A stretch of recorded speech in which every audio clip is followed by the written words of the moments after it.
good morning, bonjour. On behalf of Lieutenant General Meinziger, the Commander of the Royal Canadian Air Force, it's a great pleasure for me to be back here in Cold Lake, where I spent 14 wonderful years flying F-18s and serving Canada's Air Force. I would also like to welcome and thank Mayor Copeland. Great to see you again, Your Worship. And of course, our other special guest today, Air Commodore Kitcher, who flew the aircraft that's behind me here into Cold Lake to be part of this event today, a very special milestone. It's an honor to be here to receive these first two aircraft from the Royal Australian Air Force.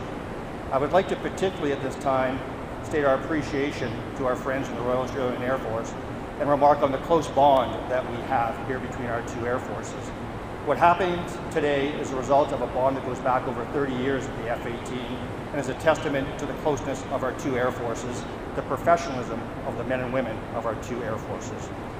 These F-18s behind me and the one that's outside will shortly go through modifications to incorporate them into our existing fighter fleet, including regulatory and interoperability modifications that will be applied to the broader CF-18 fleet. This will ensure that the RCAF maintains the necessary and relevant aircraft until we transition to a future fighter fleet.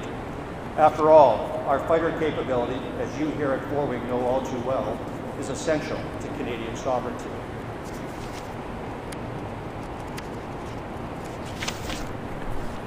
While we continue to work on our current fighter fleet, the RCF remains focused on maintaining the right levels of skilled and experienced personnel to fly and maintain our fighter aircraft. Our personnel, of course, are the foundation of everything we do, and it's especially true here in Cold Lake.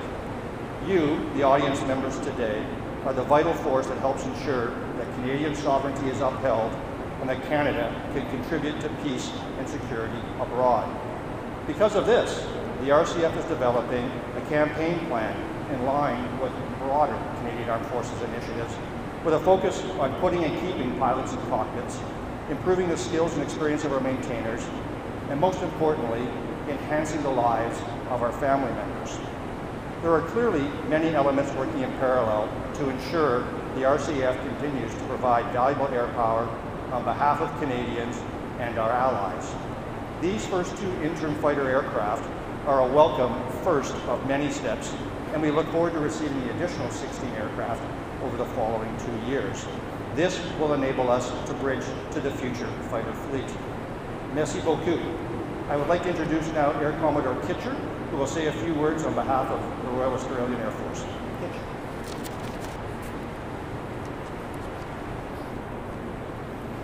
Bonjour, good morning, g'day.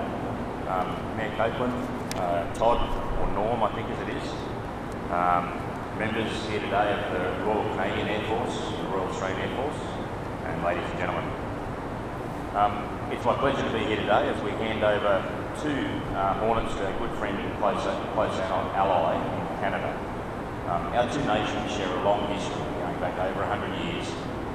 In most wars that have occurred around the world since Sudan back in 1885 through World War I and II, through the times in Afghanistan quite recently. Today our defence relationship is underpinned by the Five Eyes arrangements and is strong and is of great importance to both of us. We value your support from Canada as much as I'm sure you value ours. But what draws us even closer as two nations is the deep respect Australian servicemen and women hold for their Canadian counterparts. It's well known that during the First World War, Australian soldiers often referred to Canadian troops as cousins. Australian commanders also held great respect for the Canadian forces in battle. In fact, nothing says this more clearly than the story captured by the Australian war historian Charles Bean during the First World War. The story goes along the lines that in mid-18, while discussing a campaign plan with General Sir Henry Rawlinson, the Australian commander, Lieutenant General John Monash, stated that he would need more support if Australian troops were to mount a successful offensive in August. Apparently, General Rawlinson suggested several corps for this purpose, but Monash kept shaking his head until he went through a few nations and finally came up with the Canadians, and he got a thumbs up for that. And that level of respect remains even today. It's also why today's handover of jets is much more than just a commercial transaction between two countries. It's a show of support between allies, friends, and cousins on the battlefield. For more than 30 years, the Royal Canadian Air Force and the Royal Australian Air Force have assisted each other to deliver air combat capability. It made sense that soon after acquiring the Hornets, Australia and Canada entered into a cooperative partnership in relation to the engineering and maintenance of aircraft. I think it's safe to say that Canada's knowledge of the engineering life of the Australian FA-18 fleet is second only to Australia's. This comprehensive knowledge allowed Canada to quickly assess the viability of acquiring aircraft from Australia, and it certainly helped in the negotiation of the agreement with today's transfer. These are, of course, the first of 18 or so aircraft that will be transferred from the Royal Australian Air Force to the Canadian Air Force. But let me say, these transfers occur not between commercial entities, but between allies, two friends who support each other in times of peace and war and defence of our countries. And in particular, our history with the fighter force and the Hornet goes back through 30 years. I distinctly remember as a fairly junior pilot being instructed by a Major Hank Blasiak, who was an instructor in Australia at our 207. Since then, friends like friends like Paul Wrigley or Riggs, Jeff Stagger-Storr and Dave Wickware, by all flew Hornets within Australia. We've had exchange guides in Canada as well. To the point where there's two Canadian pilots flying Australian Hornets right now on exchange, and that goes back to 30 years. These FA Hornets of Australia have served Australia well. If you have a look on the outside, there's some bombs there which are from the Middle East. In actual fact, Eastie's not going to like this, but although Eastie's CO-77 squadron, if you look at the colour and if you look at the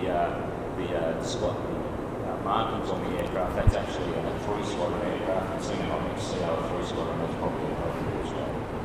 But these jets have served Australia well in war and peace, and they'll continue to